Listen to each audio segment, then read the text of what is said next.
நிறைய பேருக்கு மறுபடியும் சொல்றேன், இருந்தாலும் இன்னொரு வாட்டியும் சொல்றேன். இந்த பான் E4, ஆப்பனண்ட் E5 வைப்பாங்க, குயினை எடுத்து F3ல வைப்பாங்க. Opponent something like knight move, then bishop C4, opponent something like இது மூவ் பண்ணுவாங்க. இங்க குயின் இன்டு F7 செக்மேட். இந்த செக்மேட் நேம் வந்து ஸ்காலர் செக்மேட். பட் நான் வச்சிருக்கிற நேம் வந்து லேசி செக்மேட், சோம்பேறி செக்மேட். ஆக்சுவலி இந்த செக்மேட் ஒரு பெரிய சைக்காலஜிக்கல் ப்ராப்ளத்தை நம்ம ஸ்டூடெண்ட்ஸ்க்கு கொண்டு வரோம். ஒன்று, இதை கற்றுக்கிட்டாங்கன்னா இதுல இருந்து மாற்றிக்கவே மாட்டாங்க. கிட்டத்தட்ட ஒரு 2-3 monthsக்கான லேர்னிங் நமக்கு அப்படியே ஸ்டாப் ஆயிடும்.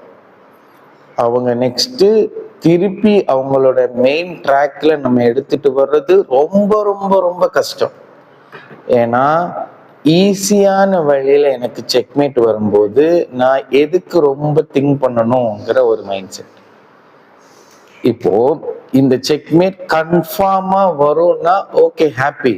அப்படி கன்ஃபார்மா வரும்னா செஸ்ஸோட ஒரு இது எப்பவே ஸ்டாப் ஆயிருக்கும்.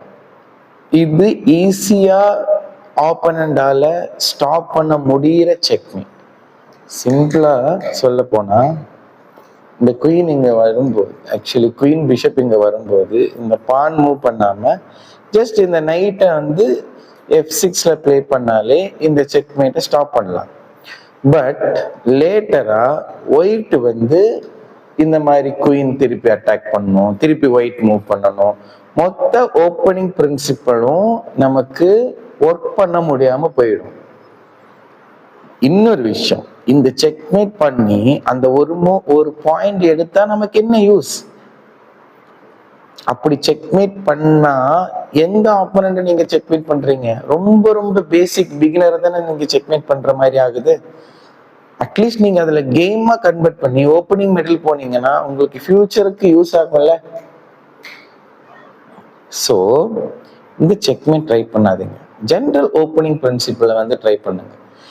இது கத்து வச்சுக்கோங்க. ஏன் தெரியுமா? ஆப்போனன்ட் உங்களை இந்த மூவ் ட்ரை பண்ணா, ஆப்போனன்ட் உங்களுக்கு ட்ரை பண்ணா ஸ்டாப் பண்ண கத்துக்கோங்க. நீங்க போய் ஆப்போனன்ட்டுக்கு ட்ரை பண்ணாதீங்க, அடிக்ட் ஆயிடும். இது ஒரு அடிக்ஷனான ஒரு ஐடியா. ஓகே, இதுக்கு மேல